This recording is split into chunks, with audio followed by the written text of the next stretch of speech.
দীর্ঘ ৮ বছর পর আমি স্টারে কাজ করছি এবং ফিরে আসার পর এই যে এত ভালো একটা গল্প, এটাই বলবো যে আমি যখন প্রথম দিন শুনলাম যে অঞ্জনাদি আমার মা হয়েছে, আই এম ভেরি এক্সাইটেড কি আবার একসাথে কাজ করব। আমি এটুখানি বলতে পারি আপনাদের মন উড়িয়ে নিয়ে যাবে।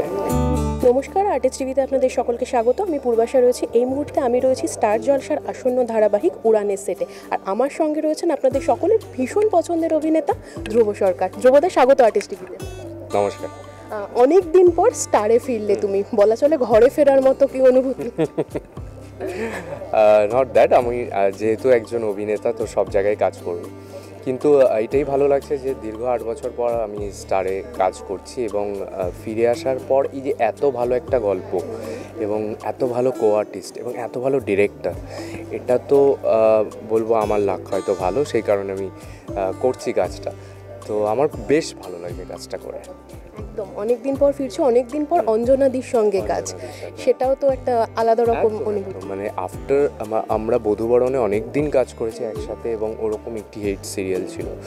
তো তারপরে অঞ্জনাদির সাথে অনেক বছর বাদে স্টারে কাজ করছি। তো এটাই বলবো যে আমি যখন প্রথম দিন শুনলাম যে অঞ্জনাদি আমার মা হয়েছে, আই এম ভেরি এক্সাইটেড কি আবার একসাথে কাজ করব। ইভেন আমার বাবার যিনি হয়েছে সন্দীপদা, ভীষণ ভালো মানুষ, মনের মানুষ এবং ভীষণ ভালো অভিনেতা। তো এবং আমার ভাই বোনেরা যারা হয়েছে ওরা নতুন বাট ভীষণ ওবিডিয়েন্ট এবং কাজে, আমরা যতক্ষণ কাজে থাকি একদম সিনসিয়ার কাজের মধ্যেই থাকে।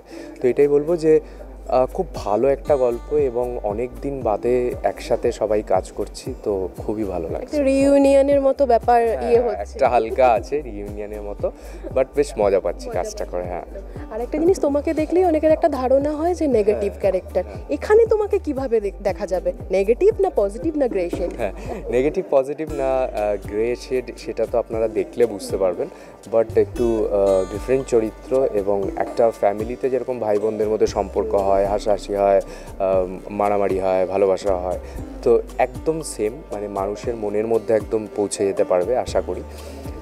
তো এটাই বলবো যে বেশ ভালো লাগছে, মানে ওরকম নেগেটিভ পজিটিভ কিছু নয়, বাট বেশ ভালো লাগছে। আর এই ধারাবাহিকটা উড়ানের ট্যাগলাইন যেটা, ভালোবাসা দিয়ে জীবন জয় করার গল্প। ধ্রুবদা, তোমায় যদি জিজ্ঞাসা করি, তুমি কি বিশ্বাস করো ভালোবাসা দিয়ে জীবন জয় করা যায়? কোনো ক্ষেত্রে হয়তো করা যায়, but not all time, but কোনো ক্ষেত্রে হয়তো করা যায় আমার মনে হয়। একদম শেষ করব, দর্শকদের কি বলবে? খুব ভালো থাকুন, সুস্থ থাকুন, আর অবশ্যই 27শে মে থেকে রাত 8টায় স্টার জলসার পর্দায় দেখুন উড়ান। আমি এটুখানি বলতে পারি আপনাদের মন উড়িয়ে নিয়ে যাবে। একদম, অনেক শুভেচ্ছা থাকলো তোমার জন্য, অনেক ধন্যবাদ। এতক্ষণ আপনারা দেখছিলেন ধ্রুব সরকারকে। এরকম আরও বিভিন্ন আপডেটের জন্য অবশ্যই চোখ রাখুন আর্টিস্ট টিভি এইচডির পর্দায়।